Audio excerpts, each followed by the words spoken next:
देश दुनिया की तमाम जानकारी तो आज ही सब्सक्राइब करें हमारे चैनल को। साथ ही नीचे दिए बेल आइकन को जरूर दबाएं ताकि हर अपडेट आप तक पहुंच सके। नमस्कार, बाबा साक्षी न्यूज नेटवर्क और आप सभी का स्वागत है। भारत माता के अनमोल रत्न, भारत रत्न से सम्मानित पूर्व राष्ट्रपति प्रणब मुखर्जी का सोमवार को दिल्ली के आर्मी अस्पताल में निधन हो गया।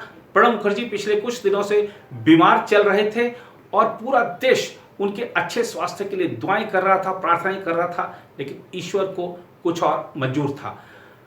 पूर्व राष्ट्रपति के निधन के तुरंत बाद ही जिस तरीके से श्रद्धांजलि देने के लिए लोगों का जमावड़ा उमड़ पड़ा है सोशल मीडिया पर, खास तौर से वो दिखाता है कि प्रणब मुखर्जी कितने लोकप्रिय थे। प्रणब मुखर्जी 7 बार सांसद रहे, 2 बार वो लोकसभा में सदन के नेता रहे, 3 प्रधानमंत्रियों के साथ उन्होंने काम किया, 2 बार वो प्रधानमंत्री बनते बनते रह गए, लेकिन राष्ट्रपति भवन तक पहुंचने में सफल रहे और राष्ट्रपति के जो द्वार थे वो आम जनता के लिए उन्होंने खोल दिए थे। सिटीजन मुखर्जी के रूप में भी विख्यात प्रणब मुखर्जी के निधन पर लोग अपनी श्रद्धांजलि व्यक्त कर रहे हैं। प्रधानमंत्री नरेंद्र मोदी ने भी कहा है कि मैं सौभाग्यशाली हूं कि 2014 में जब मैं दिल्ली में आया था मैं नया था, लेकिन प्रणब मुखर्जी का मार्गदर्शन मुझे पहले दिन से प्राप्त हुआ। ऐसे ही उद्गार राष्ट्रपति, उपराष्ट्रपति, विभिन्न केंद्रीय मंत्री, राज्यपाल, मुख्यमंत्री आदि व्यक्त कर रहे हैं। वाकई चलते फिरते इंसाइक्लोपीडिया थे प्रणब मुखर्जी। आज के अपने इस खास कार्यक्रम में हम प्रणब मुखर्जी जी के जीवन के विभिन्न पहलुओं को आपके समक्ष रखेंगे। आइए देखते हैं हमारी खास रिपोर्ट। गुदड़ी के लाल धरतीपुत्र प्रणब मुखर्जी दशकों तक कांग्रेस के संकट मोचक रहे और उन्हें देश के सर्वाधिक सम्मानित राजनेताओं में शुमार किया जाता है। 5 दशकों तक सार्वजनिक जीवन में रहे मुखर्जी पिछले कुछ दिनों से बीमार थे। आखिरी क्षणों तक उनका जनता से जुड़ाव बना रहा। सिटीजन मुखर्जी ने 10 अगस्त को ट्विटर का इस्तेमाल करते हुए दुनिया को यह सूचना दी कि वह कोविड-19 से संक्रमित हो गए हैं। यह उनकी आखिरी पोस्ट थी और जनता से मुखातिब उनके आखिरी शब्द भी। पश्चिम बंगाल में जन्मे इस राजनीतिज्ञ के नाम कई ऐसी महत्वपूर्ण उपलब्धियां हैं जो उन्हें दूसरों से अलग बनाती हैं। वह चलते फिरते इंसाइक्लोपीडिया थे और हर कोई उनकी याददाश्त क्षमता, तीक्ष्ण बुद्धि और मुद्दों की गहरी समझ का मुरीद था। साल 1982 में वह भारत के सबसे युवा वित्त मंत्री बने, तब वह 47 साल के थे। आगे चलकर उन्होंने विदेश मंत्री, रक्षा मंत्री और वित्त व वाणिज्य मंत्री के रूप में भी अपनी सेवाएं दी। भारत के पहले ऐसे राष्ट्रपति थे जो इतने पदों को सुशोभित करते हुए इस शीर्ष संवैधानिक पद पर पहुंचे। उन्होंने इंदिरा गांधी, पीवी नरसिम्हा राव और मनमोहन सिंह जैसे प्रधानमंत्रियों के साथ काम किया। यही वजह थी कि दशक दर दशक वह कांग्रेस के सबसे विश्वसनीय चेहरे के रूप में उभरते चले गए। प्रणब मुखर्जी भारत के एकमात्र ऐसे नेता थे जो देश के प्रधानमंत्री पद पर न रहते हुए भी 8 वर्षों तक लोकसभा के नेता रहे। वह 1980 से 1985 के बीच राज्यसभा में भी कांग्रेस पार्टी के नेता रहे। मुखर्जी जब 2012 में देश के राष्ट्रपति बने तो उस समय वह केंद्र सरकार के मंत्री के तौर पर कुल 39 मंत्री समूहों में से 24 का प्रतिनिधित्व कर रहे थे। साल 2004 से 2012 के दौरान उन्होंने 95 मंत्री समूहों की अध्यक्षता की। राजनीतिक हलकों में मुखर्जी की पहचान आम सहमति बनाने की क्षमता रखने वाले एक ऐसे नेता के रूप में थी जिन्होंने सभी राजनीतिक दलों के नेताओं के साथ विश्वास का रिश्ता कायम किया, जो राष्ट्रपति पद पर उनके चयन के समय में भी काम आया। उनका राजनीतिक सफर बहुत भव्य रहा, जो राष्ट्रपति भवन पहुंचकर संपन्न हुआ, लेकिन प्रधानमंत्री की कुर्सी पर बैठना उन्हें नसीब नहीं हुआ। हालांकि उन्होंने खुलकर इस बारे में अपनी इच्छा व्यक्त कर दी थी। अपनी किताब द कोलिशन ईयर्स में मुखर्जी ने माना कि मई 2004 में जब कांग्रेस अध्यक्ष सोनिया गांधी ने प्रधानमंत्री बनने से इनकार कर दिया था, तब उन्होंने उम्मीद की थी कि वह पद उन्हें मिलेगा। उन्होंने लिखा है, अंततः सोनिया ने अपनी पसंद के रूप में डॉक्टर मनमोहन सिंह का नाम आगे किया और उन्होंने इसे स्वीकार कर लिया। उस वक्त सभी को यही उम्मीद थी कि सोनिया गांधी के मना करने के बाद मैं ही प्रधानमंत्री के रूप में अगली पसंद बनूंगा। प्रणब मुखर्जी ने यह स्वीकार किया था कि शुरुआती दौर में उन्होंने अपने अधीन काम कर चुके मनमोहन सिंह के मंत्रिमंडल में शामिल होने से मना कर दिया था, लेकिन सोनिया गांधी के अनुरोध पर बाद में वह सहमत हो गए। साल 2004 में शुरू हुए संयुक्त प्रगतिशील गठबंधन सरकार के कार्यकाल के उथल पुथल के वर्षों से लेकर 25 जुलाई 2012 को राष्ट्रपति बनने तक वह सरकार के संकट मोचक बने रहे। सत्ता के गलियारों में रहने के बावजूद मुखर्जी कभी अपनी जड़ों को नहीं भूले। यही वजह थी कि राष्ट्रपति बनने के बाद भी दुर्गा पूजा के समय वह अपने गांव जरूर जाया करते थे। मंत्री और राष्ट्रपति रहते पारंपरिक धोती पहने पूजा करते। उनकी तस्वीरें अक्सर लोगों का ध्यान आकर्षित करती थी। साल 2015 में उनकी पत्नी शुभ्रा मुखर्जी उनका साथ छोड़ गईं। प्रणव दा के परिवार में 2 पुत्र और 1 पुत्री हैं। मुखर्जी के राष्ट्रपति रहते उनकी पुत्री शर्मिष्ठा मुखर्जी महत्वपूर्ण कार्यक्रमों के दौरान अक्सर उनके साथ दिखा करती थी। उनके पुत्र अभिजीत मुखर्जी भी सांसद बने, हालांकि पिछले चुनाव में उन्हें हार का सामना करना पड़ा था। 5 बार राज्यसभा और 2 बार लोकसभा के सदस्य रहे मुखर्जी बतौर सांसद सबसे लंबी अवधि तक देश की सेवा करने वालों में शुमार थे। 1971 में बांग्ला कांग्रेस में विलय के बाद वह कांग्रेस संसदीय दल के सदस्य बने। वैसे तो उन्होंने सरकार में विभिन्न पदों को सुशोभित किया, लेकिन साल 2004 में पहली बार उन्हें लोकसभा पहुंचने का सौभाग्य मिला। पश्चिम बंगाल की जंगीपुर संसदीय सीट से चुनाव जीतकर वह लोकसभा के सदस्य बने। हालांकि इससे पहले उन्हें 2 बार लोकसभा चुनाव में हार का मुंह देखना पड़ा था। साल 1977 में मालदा और 1980 में बोलपुर संसदीय क्षेत्र से वे चुनाव हार गए थे। आज़ादी के बाद के भारत के राजनीतिक इतिहास और शासन की गहरी जानकारी रखने वाले मुखर्जी भारत के विकास को आयाम देने वाले और इसमें बढ़ चढ़कर भाग लेने वाली एक प्रमुख शख्सियत थे। राष्ट्रपति बनने से पहले वह 23 सालों तक कांग्रेस की सर्वोच्च नीति निर्धारण इकाई कांग्रेस वर्किंग कमेटी के सदस्य रहे। इस दौरान वह पार्टी के लिए संकट मोचक की भूमिका भी निभाते रहे। भारतीय राजनीति में कांग्रेस के बाद के युग के एक प्रमुख शिल्पकार के रूप में उन्हें याद किया जाता है। तत्कालीन प्रधानमंत्री एच.डी. देवगौड़ा और बाद में इंद्र कुमार गुजराल के नेतृत्व में बनी संयुक्त मोर्चा की सरकारों के लिए बाहरी समर्थन जुटाने में भी उन्होंने सक्रिय भूमिका निभाई थी। कांग्रेस ने भी इन सरकारों का समर्थन किया था। उनका राजनीतिक जीवन एक समर्पित कांग्रेस कार्यकर्ता का रहा। राष्ट्रपति के रूप में अपना कार्यकाल पूरा करने के 1 साल बाद 2018 में मुखर्जी के राष्ट्रीय स्वयंसेवक संघ के मुख्यालय नागपुर जाने और वहां समापन भाषण देने को लेकर खासा विवाद हुआ था। बाद में उन्हें भाजपा नीति केंद्र सरकार द्वारा साल 2019 में देश के सर्वोच्च नागरिक सम्मान भारत रत्न से नवाजा गया। इसे लेकर राजनीतिक हलकों में खूब चर्चा हुई थी। राष्ट्रपति के रूप में भी उन्होंने एक अमिट छाप छोड़ी। इस दौरान उन्होंने दया याचिकाओं पर सख्त रुख अपनाया। उनके सम्मुख 34 दया याचिकाएं आईं और इनमें से 30 को उन्होंने खारिज कर दिया। जनता के राष्ट्रपति के रूप में अपनी पहचान बनाने वाले मुखर्जी को राष्ट्रपति भवन को जनता के निकट ले जाने के लिए उठाए गए कदमों के लिए भी याद किया जाएगा। उन्होंने जनता के लिए इसके द्वार खोले और एक संग्रहालय भी बनवाया। उनके निधन से देश ने इतिहास, अंतर्राष्ट्रीय संबंधों और संसदीय प्रक्रियाओं में गहरी दिलचस्पी रखने वाला एक प्रखर बुद्धिजीवी खो दिया। इतना ही नहीं, उनके साथ ही भारत के विकास की कहानी और उसके अभ्युदय का दशकों तक गवाह रहा एक और प्रत्यक्षदर्शी हमारे बीच से चला गया। पूर्व राष्ट्रपति प्रणब मुखर्जी को गत 10 अगस्त को अस्पताल में भर्ती कराया गया था और सोमवार सुबह जारी एक स्वास्थ्य बुलेटिन में कहा गया कि वह गहरे कोमा में हैं और उन्हें वेंटिलेटर पर रखा गया है। उनके बेटे अभिजीत मुखर्जी ने सोमवार को ट्वीट किया, भारी मन से आपको सूचित करना है कि मेरे पिता श्री प्रणब मुखर्जी का अभी कुछ समय पहले निधन हो गया। आर अस्पताल के डॉक्टरों के सर्वोत्तम प्रयासों और पूरे भारत के लोगों की प्रार्थनाओं और दुआओं के लिए मैं आप सभी को हाथ जोड़कर धन्यवाद देता हूँ। 11 दिसंबर 1935 को पश्चिम बंगाल में जन्मे प्रणब मुखर्जी भारत के 13वें राष्ट्रपति रह चुके हैं। 26 जनवरी 2019 को प्रणब मुखर्जी को भारत रत्न से सम्मानित किया गया था। 31 अगस्त को भारत माता के अनमोल रत्न इस दुनिया को अलविदा कह गए। प्रणब मुखर्जी भारतीय राष्ट्रीय कांग्रेस के वरिष्ठ नेता रहे हैं। राष्ट्रपति चुनाव में वह कांग्रेस के नेतृत्व वाले यूपीए के उम्मीदवार थे और उन्होंने सीधे मुकाबले में एनडीए प्रत्याशी पीए संगमा को हराया था। उन्होंने 25 जुलाई 2012 को भारत के 13वें राष्ट्रपति के रूप में पद और गोपनीयता की शपथ ली थी।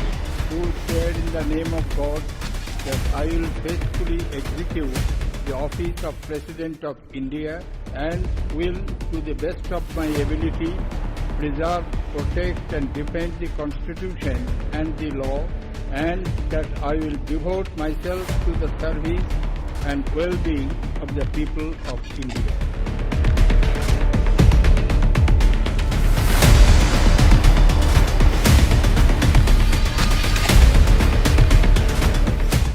प्रणब मुखर्जी ने द कोलिएशन ईयर्स 1996 से 2012 यह नाम से एक पुस्तक भी लिखी है।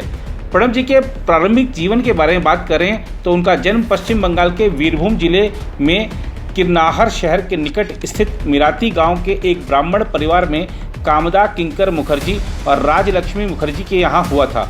उनके पिता 1920 से कांग्रेस पार्टी में सक्रिय होने के साथ पश्चिम बंगाल विधान परिषद में 1952 से 1964 तक सदस्य और वीरभूम जिला कांग्रेस कमेटी के अध्यक्ष रह चुके थे। उनके पिता एक सम्मानित स्वतंत्रता सेनानी थे, जिन्होंने ब्रिटिश शासन की खिलाफत के परिणाम स्वरूप 10 वर्षों से अधिक जेल की सजा भी काटी थी। प्रणब मुखर्जी ने सूरी विद्यासागर कॉलेज में शिक्षा पाई, जो उस समय कलकत्ता विश्वविद्यालय से संबद्ध था। कलकत्ता विश्वविद्यालय से उन्होंने इतिहास और राजनीति विज्ञान में स्नातकोत्तर के साथ साथ कानून की डिग्री हासिल की। वह एक वकील और कॉलेज प्राध्यापक भी रह चुके थे। उन्हें मानद डी.लिट उपाधि भी प्रदान की गई थी। उन्होंने पहले एक कॉलेज प्राध्यापक के रूप में और बाद में पत्रकार के रूप में अपना करियर शुरू किया। वे बांग्ला प्रकाशन संस्थान देशेर डाक यानी मातृभूमि की पुकार में भी काम कर चुके थे। प्रणब मुखर्जी बंगीय साहित्य परिषद के ट्रस्टी और अखिल भारत बंग साहित्य सम्मेलन के अध्यक्ष भी रहे। प्रणब मुखर्जी के राजनीतिक करियर की बात करें तो उनका संसदीय करियर करीब 5 दशक पुराना है, जो 1969 में कांग्रेस पार्टी के राज्यसभा सदस्य के रूप में उच्च सदन से शुरू हुआ था। वे 1975, 1981, 1993 और फिर 1999 में चुने गए। 1973 में वे औद्योगिक विकास विभाग के केंद्रीय उप मंत्री के रूप में मंत्रिमंडल में शामिल हुए थे। प्रणब मुखर्जी सन 1982 से 1984 तक कई कैबिनेट पदों के लिए चुने जाते रहे और सन 1984 में भारत के वित्त मंत्री बने। सन 1984 में यूरोमनी पत्रिका के एक सर्वेक्षण में उनका विश्व के सबसे अच्छे वित्त मंत्री के रूप में मूल्यांकन किया गया। उनका कार्यकाल भारत के अंतर्राष्ट्रीय मुद्रा कोष के ऋण की 1.1 अरब अमेरिकी डॉलर की आखिरी किस्त नहीं अदा कर पाने के लिए उल्लेखनीय रहा। वित्त मंत्री के रूप में प्रणब मुखर्जी के कार्यकाल के दौरान डॉक्टर मनमोहन सिंह भारतीय रिजर्व बैंक के गवर्नर थे। वह इंदिरा गांधी की हत्या के बाद हुए लोकसभा चुनाव के बाद राजीव गांधी की समर्थक मंडली के षड्यंत्र के शिकार हुए, जिसने इन्हें मंत्रिमंडल में शामिल नहीं होने दिया। कुछ समय के लिए उन्हें कांग्रेस पार्टी से निकाल दिया गया। उस दौरान उन्होंने अपने राजनीतिक दल राष्ट्रीय समाजवादी कांग्रेस का गठन किया, लेकिन सन 1989 में राजीव गांधी के साथ समझौता होने के बाद उन्होंने अपने दल का कांग्रेस पार्टी में विलय कर दिया। उनका राजनीतिक करियर उस समय पुनर्जीवित हो उठा जब पीवी नरसिंह राव ने पहले उन्हें योजना आयोग के उपाध्यक्ष के रूप में और बाद में एक कैबिनेट मंत्री के तौर पर नियुक्त करने का फैसला किया। उन्होंने नरसिम्हा राव के मंत्रिमंडल में 1995 से 1996 तक पहली बार विदेश मंत्री के रूप में कार्य किया। 1997 में उन्हें उत्कृष्ट सांसद चुना गया। सन 1985 के बाद से वह कांग्रेस की पश्चिम बंगाल राज्य इकाई के भी अध्यक्ष रहे। सन 2004 में जब कांग्रेस ने गठबंधन सरकार के अगुवा के रूप में सरकार बनाई तो कांग्रेस के प्रधानमंत्री मनमोहन सिंह सिर्फ एक राज्यसभा सांसद थे। इसीलिए जंगीपुर लोकसभा निर्वाचन क्षेत्र से पहली बार लोकसभा चुनाव जीतने वाले प्रणब मुखर्जी को लोकसभा में सदन का नेता बनाया गया। उन्हें रक्षा, वित्त, विदेश मंत्रालय, राजस्व, नौवहन, परिवहन, संचार, आर्थिक मामले, वाणिज्य और उद्योग समेत विभिन्न महत्वपूर्ण मंत्रालयों के मंत्री होने का गौरव भी हासिल है। वह कांग्रेस संसदीय दल और कांग्रेस विधायक दल के नेता रह चुके हैं। इसके अतिरिक्त वह लोकसभा में सदन के नेता, बंगाल प्रदेश कांग्रेस पार्टी के अध्यक्ष, कांग्रेस के नेतृत्व वाली सरकार के प्रधानमंत्री मनमोहन सिंह की मंत्रिपरिषद में वित्त मंत्री भी रहे। लोकसभा चुनाव से पहले जब प्रधानमंत्री मनमोहन सिंह ने अपनी बाईपास सर्जरी कराई, प्रणब दा विदेश मंत्रालय में मंत्री होने के बावजूद राजनीतिक मामलों की कैबिनेट समिति के अध्यक्ष और वित्त मंत्रालय में केंद्रीय मंत्री का अतिरिक्त प्रभार लेकर मंत्रिमंडल के संचालन में महत्वपूर्ण भूमिका निभाते रहे। उनके अंतर्राष्ट्रीय भूमिका के बारे में बात करें तो 10 अक्टूबर 2008 को प्रणब मुखर्जी और अमेरिकी विदेश सचिव कोंडोलीजा राइस ने धारा 123 समझौते पर हस्ताक्षर किए। वह अंतर्राष्ट्रीय मुद्रा कोष के विश्व बैंक, एशियाई विकास बैंक और अफ्रीकी विकास बैंक के प्रशासक बोर्ड के सदस्य भी रहे। सन 1984 में उन्होंने IMF और विश्व बैंक से जुड़े ग्रुप 24 की बैठक की अध्यक्षता की। मई और नवंबर 1995 के बीच उन्होंने सार्क मंत्रिपरिषद सम्मेलन की अध्यक्षता भी की। राजनीतिक दल में भूमिका के तौर पर देखें तो प्रणब मुखर्जी को पार्टी के भीतर तो सम्मान मिला ही, सामाजिक नीतियों के क्षेत्र में भी उन्हें काफ़ी सम्मान हासिल है। अन्य प्रचार माध्यमों में उन्हें बेजोड़ स्मरण शक्ति वाला, आंकड़ा प्रेमी और अपना अस्तित्व बरकरार रखने की अचूक इच्छा शक्ति रखने वाले एक राजनेता के रूप में भी वर्णित किया जाता है। जब सोनिया गांधी अनिच्छा के साथ राजनीति में शामिल होने के लिए राजी हुई, तब प्रणब उनके प्रमुख परामर्शदाताओं में से रहे, जिन्होंने कठिन परिस्थितियों में उन्हें उदाहरणों के जरिए बताया कि उनकी सास इंदिरा गांधी इस तरह के हालात से कैसे निपटती थी। प्रणब मुखर्जी की अमोघ निष्ठा और योग्यता ने ही उन्हें यूपीए चेयरपर्सन सोनिया गांधी और प्रधानमंत्री मनमोहन सिंह के करीब लाया और इसी वजह से जब 2004 में कांग्रेस पार्टी सत्ता में आई तो उन्हें देश के रक्षा मंत्री के प्रतिष्ठित पद पर पहुंचने में मदद मिली। सन 1991 से 1996 तक वह योजना आयोग के उपाध्यक्ष पद पर भी आसीन रहे। 2005 के प्रारंभ में पेटेंट संशोधन बिल पर समझौते के दौरान उनकी प्रतिभा के दर्शन हुए। कांग्रेस एक आईपी विधेयक पारित कराने के लिए प्रतिबद्ध थी, लेकिन संयुक्त प्रगतिशील गठबंधन में शामिल वाम मोर्चे के कुछ घटक दल बौद्धिक संपदा के एकाधिकार के कुछ पहलुओं का परंपरागत रूप से विरोध कर रहे थे।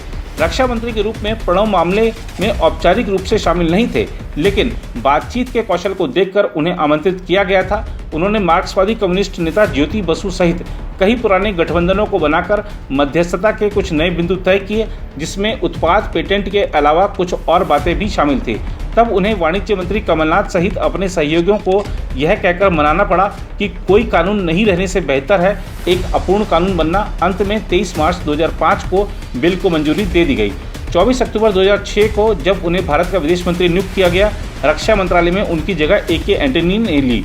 प्रणब मुखर्जी के नाम पर एक बार पहले भी राष्ट्रपति जैसे सम्मानजनक पद के लिए विचार किया गया था, लेकिन केंद्रीय मंत्रिमंडल में व्यवहारिक रूप से उनके अपरिहार्य योगदान को देखते हुए उनका नाम हटा लिया गया था। प्रणब मुखर्जी की वर्तमान विरासत में अमेरिकी सरकार के साथ असैनिक परमाणु समझौते पर भारत अमेरिका के सफलतापूर्वक हस्ताक्षर और परमाणु अप्रसार संधि पर दस्तखत नहीं होने के बावजूद असैन्य परमाणु व्यापार में भाग लेने के लिए परमाणु आपूर्तिकर्ता समूह के साथ हुए हस्ताक्षर भी शामिल हैं। सन 2007 में उन्हें भारत के दूसरे सबसे बड़े नागरिक सम्मान पद्म विभूषण से नवाजा गया था। वित्त मंत्री के रूप में उनके कार्यकाल को याद करें तो मनमोहन सिंह की दूसरी सरकार में प्रणब मुखर्जी भारत के वित्त मंत्री बने। इस पद पर वह पहले 1980 के दशक में भी काम कर चुके थे। 6 जुलाई 2009 को उन्होंने सरकार का वार्षिक बजट पेश किया।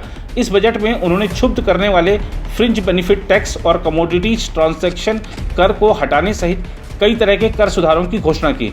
उन्होंने ऐलान किया कि वित्त मंत्रालय की हालत इतनी अच्छी नहीं है कि माल और सेवा कर लागू किए बगैर काम चल सके। उनके इस तर्क को कई महत्वपूर्ण कॉर्पोरेट अधिकारियों और अर्थशास्त्रियों ने सराहा। प्रणब मुखर्जी ने राष्ट्रीय ग्रामीण रोजगार गारंटी अधिनियम, लड़कियों की साक्षरता और स्वास्थ्य जैसी सामाजिक क्षेत्र की योजनाओं के लिए समुचित धन का प्रावधान किया।